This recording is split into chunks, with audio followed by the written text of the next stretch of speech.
So good morning mga igan at ngayon, ay si Jillian nakita ko nandun. So gagawa ngayon tayo, itong gagawin kong video na to, ito yung nagpa-viral po dun sa video ko po, no? At ito yung kasaba cake. Sana mag-hit din ulit itong gagawin kong kasaba cake. At kasi dati nag-hit ito ng 1.5 million, no? So maraming salamat dun sa mga nanood. At gagawin ulit natin siya, pero ngayon ibang version naman kasi dati parang ang ginawa ko parang inoven ko ata siya. Ngayon i-steam natin siya at lalagyan natin siya ng maraming buko kasi mas masarap.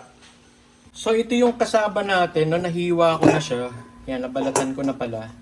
So ang gagawin natin is ating i-grated natin. Ito yung gagamitin ko, no, para puro siya.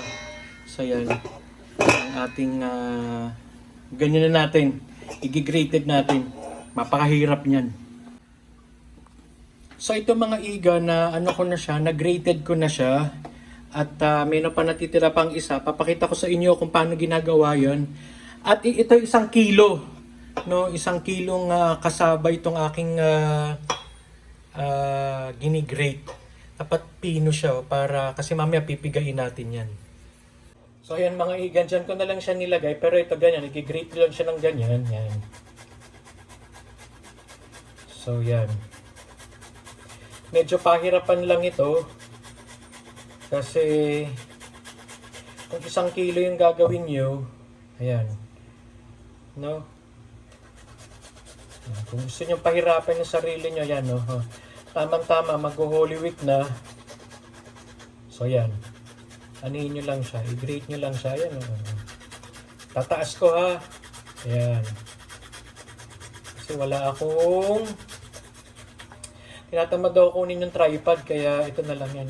Dali lang naman siya yan. Pakita ko lang sa inyo yan. Diba?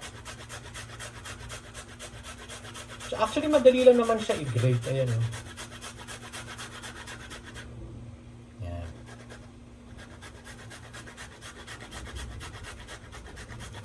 Diba? Maubos na yung isa. Actually, magandang exercise to sa braso. Kasi malakas yung ano niya.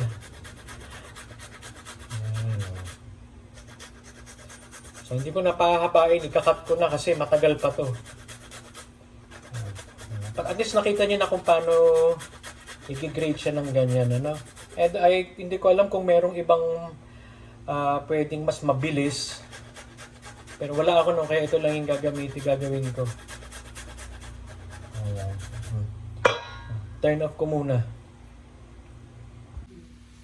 So ito mga igan yung ating napiga. Ayan, no, napiga. 1 kilo itong kasaba na to. Ayan, napiga na natin.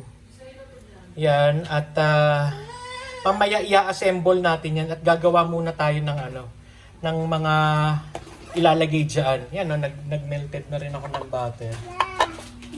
So ito mga iga, nagkakaramelize ako ngayon ng eto, nagpumalpa kasi, this is mainit ha.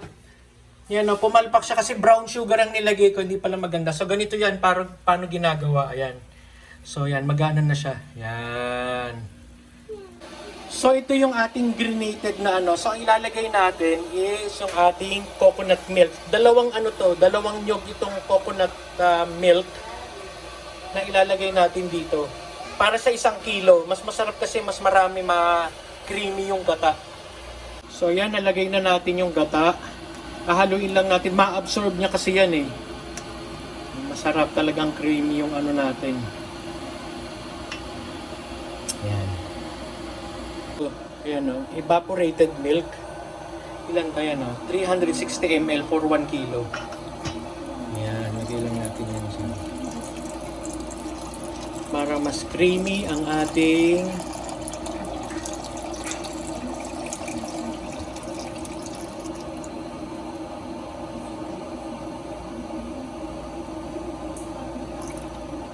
ayan.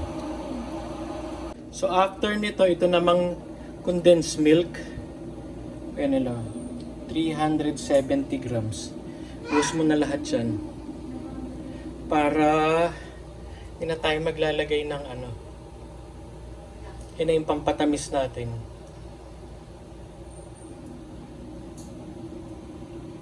Siyempre, after nilalagyan natin ng coconut para mas masarap, isasama na natin dyan. Yung iba kasi nilalagay sa toppings itong coconut. Ako isasama ko na para kasama siya sa pagluluto.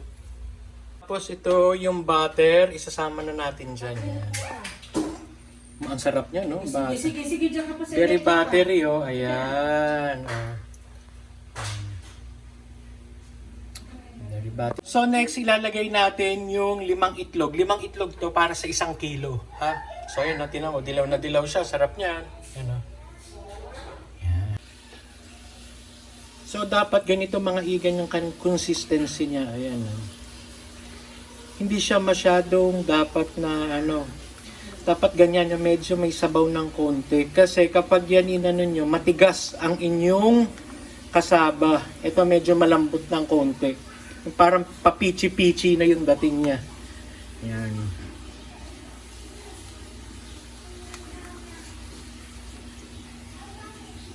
So yan, naayos ko na siya mga igan. So yan o. So ini-steam lang natin siya. So 2 layer siya. So yan. So nasobrahan ng isa yan. Bali 7, 3, 6, 7 nagawa lahat sa 1 kilo.